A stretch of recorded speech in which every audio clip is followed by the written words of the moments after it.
Hello there friends, welcome back to another episode of Generation Tech. My name is Alan. Before Nute Gunray made a name for himself in the wider galaxy, Neimoidians weren't really known for their exploits. Not in trade, not in finance, not in politics, or pretty much anything else. As a matter of fact, the Neimodians were oftentimes mistaken for their more adventurous and colorful cousins, the Duros, from which they evolved from. And life really hasn't been all that easy for the Neimoidians ever since they split from the Duros. So you would think the Neimoidians would have been really proud that one of their own, Nute Gunray, had climbed his way to the top of the business world and become one of the most influential individuals in the entire galaxy, right?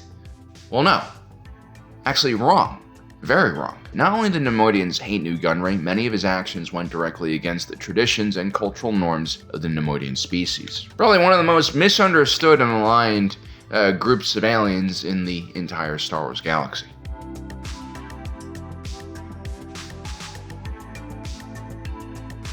In a recent video, we did a deep dive into the genetics of the clone trooper. We talked about how millions of identical individuals could turn out to be so different within just a few years. In that video, we focused on epigenetics, a series of complicated chemical reactions and bonds that help express individual genes in our DNA, a system that can be triggered by trauma or extreme events. AKA, trauma can trigger your epigenetic system and decide on what genes in your DNA actually make it to the surface. And so this is why so many clones, after experiencing war, after experiencing trauma, kind of changed and mutated away from the, baseline clone trooper that we still see in the cafeteria on Kamino. In our world, the hypothesis of epigenetic change was first developed right before World War II, and the timing was horribly right, you could say. And that's because some of the most well-documented cases of epigenetic change in larger populations happened, unfortunately, around this time period, and it was mostly caused by trauma. You have events like the Holocaust,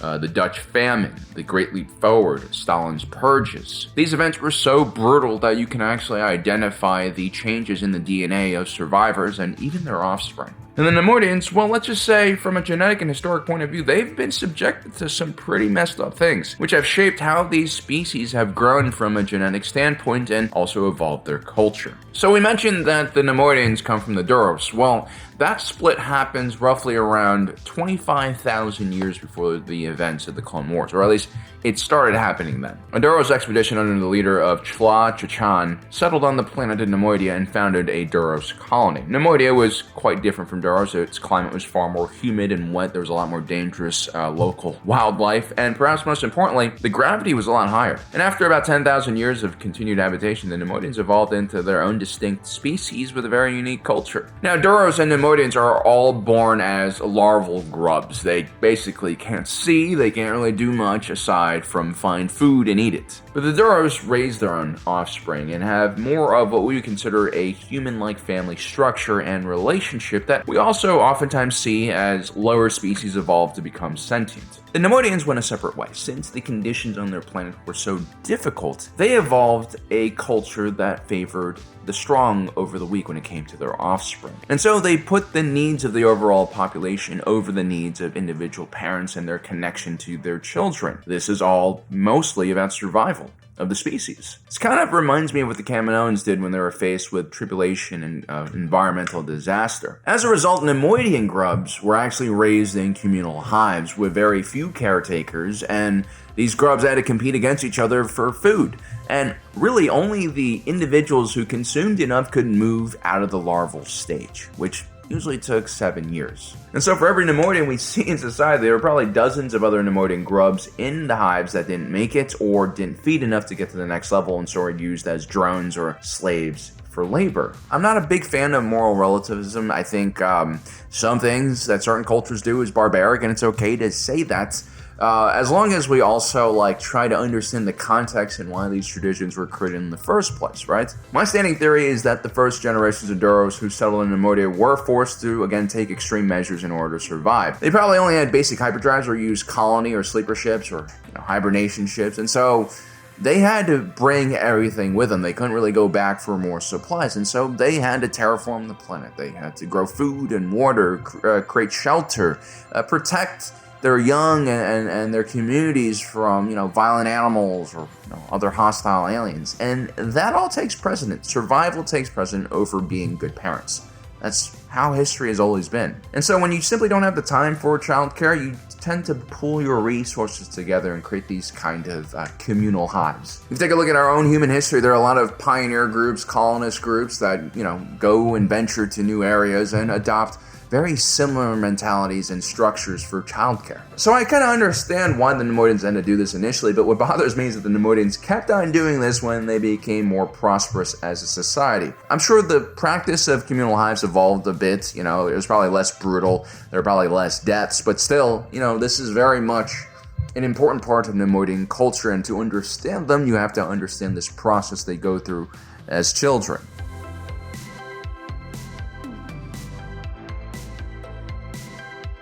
So the common stereotype for Neimoidians is that they're not that far removed from the larval grubs they were in those community hives. They're greedy, they're selfish, they're constantly being overly competitive for resources because of this upbringing. But again, that is a gross simplification and generalization of an entire species, and not only is that the wrong thing to do, it also leaves you blind to truly understanding a situation. It puts you at a disadvantage. You see, the Neimoidians were actually onto something with those communal hives. As barbaric as it might seem to you and me, the natural selection process was fully at work. And believe it or not, it wasn't the most aggressive and selfish grubs that always made it out. A lot of times, those grubs weren't successful. It was the grubs that consistently fed, but fed in moderate ways as to not attract negative attention from all of the other grubs. It was the grubs that kind of understood how to keep their heads down, but maintain continuous growth. The Neimoidians that survived to adulthood were actually gifted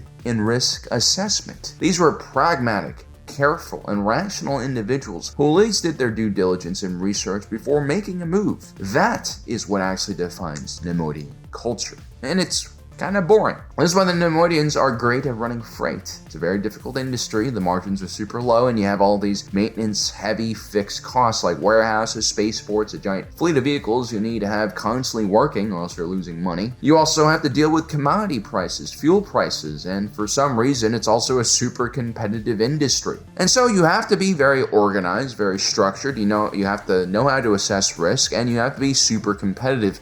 All these things the Neimoidians excel at. It's the Neimoidians who pioneered automation in transportation in this era and used large droid forces for security in an effort to decrease costs and also risk. The Neimoidians were also really good at managing trade routes. You can actually think of every trade route as an individual business with its own risks and upsides and margins. And the Neimoidians were masters at finding the most profitable routes and maintaining control over them. You could almost say that the Neimoidian species was predisposed to this kind of work. Now, when I'm not doing the Star Wars stuff, I really like learning about how, the world economy works. And what I always find is very fascinating is that certain nations are just better at certain things. There's like a cultural buff that certain nations have in certain industries. For instance, look at America. Trader Joe's, Aldi, Lidl. You guys probably know about these grocery stores, but did you know they're all German? And if you've ever been to Germany, you'll know that their grocery stores are very cheap and as efficient as, those work camps they ran back in the day. And so if you take a look at German grocery stores, their bare bones approach to store design and also extremely competitive pricing is directly related to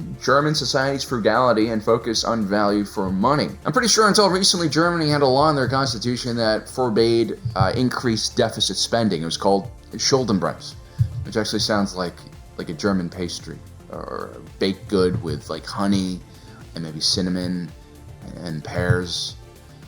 Sounds good. The Germans are also terrible at advertising and marketing, which is why, Aldi's logo looks like they sell paint or hardware supplies or, something like that. But you really don't have to do marketing for staple goods, right? That's why the Germans are kind of good in this space. And more importantly, Germans typically let their products speak for themselves. It's almost like advertising is almost, it's a little too flamboyant for them, They want to be very reserved and humble, which I like.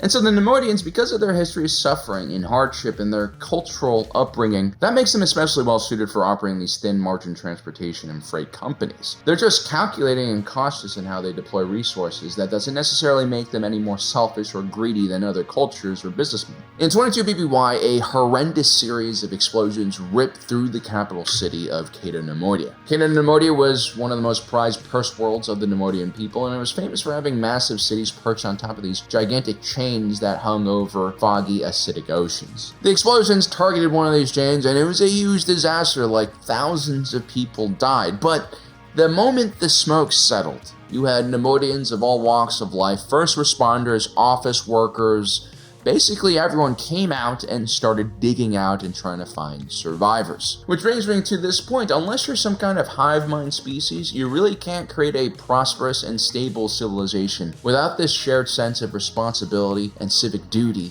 and appreciation for your fellow man and woman. Something that clearly existed in Neimoidian society. Yes, Neimoidians are going to be calculating when you try to do a business deal with them, but instead of simply thinking about them as greedy or evil individuals, perhaps we have to just understand that they come from a culture of scarcity.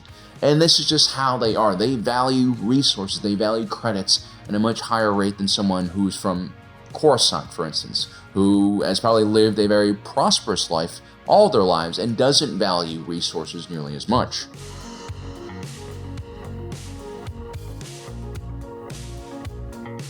Individuals like Nute Gunray, who were publicly vilified for his actions during the Naboo blockade, only helped support all the negative stereotypes against his people. Not only was Nute Gunray greedy, trying to steal the resources of a relatively poor world like Naboo, he was also malicious and cared little for the damage he did to the Naboo people when he blockaded the planet and invaded it. And perhaps the worst crime of all was he was ineffective. He was a coward. He hid behind legions and legions of droids, and he was ultimately unsuccessful. He was murdered by the very masters he served. That entire fiasco brought a lot of negative attention on the Neimoidians, who were already suffering from a lot of negative press because of what the Trade Federation was doing to the Outer Rim in the years leading up to the Naboo invasion. I mean, take a look at this famous propaganda poster, Taxation Without Federation by Ganami Delvatera, art director at the weekly newsstack Chrono. In the photo, we have a Neimoidian leader, Luck Durd, holding a Duros mask, seeming to indicate the Neimoidians were trying to pass themselves as Duros, as if they were hiding their true Neimoidian nature because it was evil or something, as they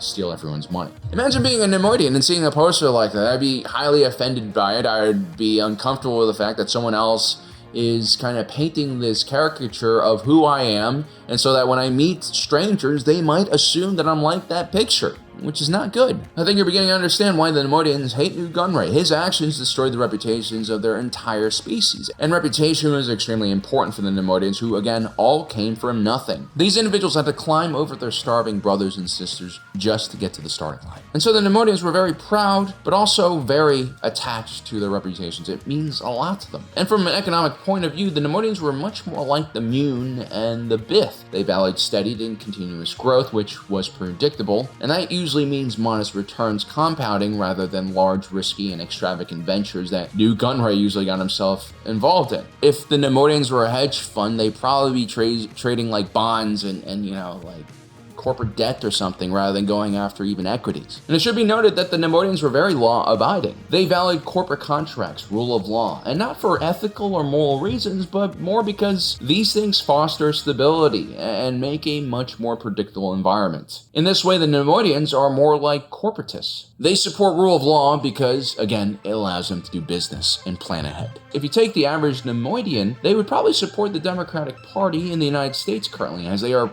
controlled by corporatist elites who value institutions in a stable environment for growth. Whereas Nute Gunray would most likely vote Republican today because the Republican Party is the party of oligarchs. They want to destroy the institutions so that these very wealthy individuals can kind of consolidate wealth in their own hands.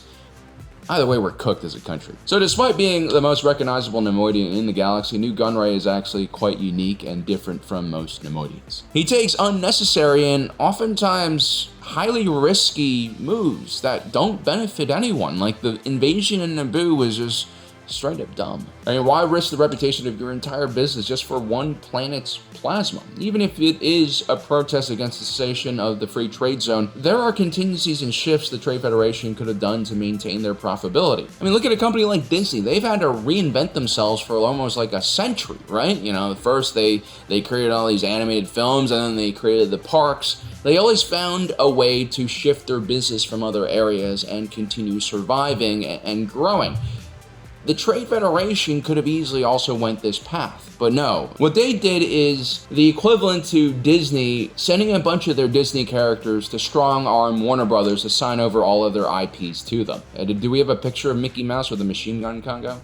Of course we do. So again, that's not far removed from what the Trade Federation did, and again, it makes no sense. It's just a head scratcher. And here's the thing, despite its controversies, the Trade Federation was the pride of the Neimodian people. Yes, there was a hostile takeover by the Neimoidians of the Trade Federation board after the previous board was assassinated, but the average Neimoidian didn't know about this. They didn't know that the Sith had planned all of this. They were just kind of proud that this corporation was rising in global rankings or galactic rankings. And thanks to the Trade Federation, many Neimodian households became prosperous. Probably less grubs died in those communal hives because of the Trade Federation. And more importantly, the Neimoidians' reputation in the galaxy rose. Remember, at one point, the Trade Federation was viewed very positively. It was supposed to be a transport guild that essentially fought monopolies and settled disputes between individual operators. Not only did Nute Gunray ruin the Trade Federation's prestige and image with the Naboo blockade and the corporate actions leading up to that moment, he also then sided with the Confederacy and Penn systems, which ultimately dragged Neimoidia and its many purse worlds into the conflict. This, again, goes completely against the conservative and risk-averse mindset of the Neimodian people. Neimoidians would never try to profit if the result was starting a war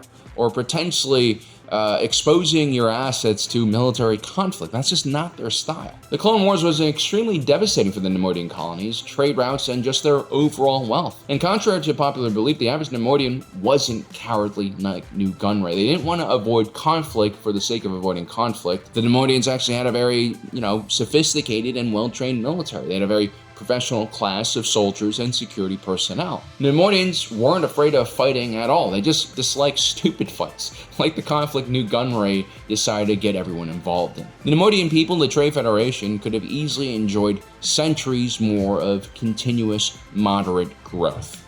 But unfortunately, because of Nute Gunray, all that was thrown down the drain, which is why he's probably one of the most hated individuals in the Neimoidian culture.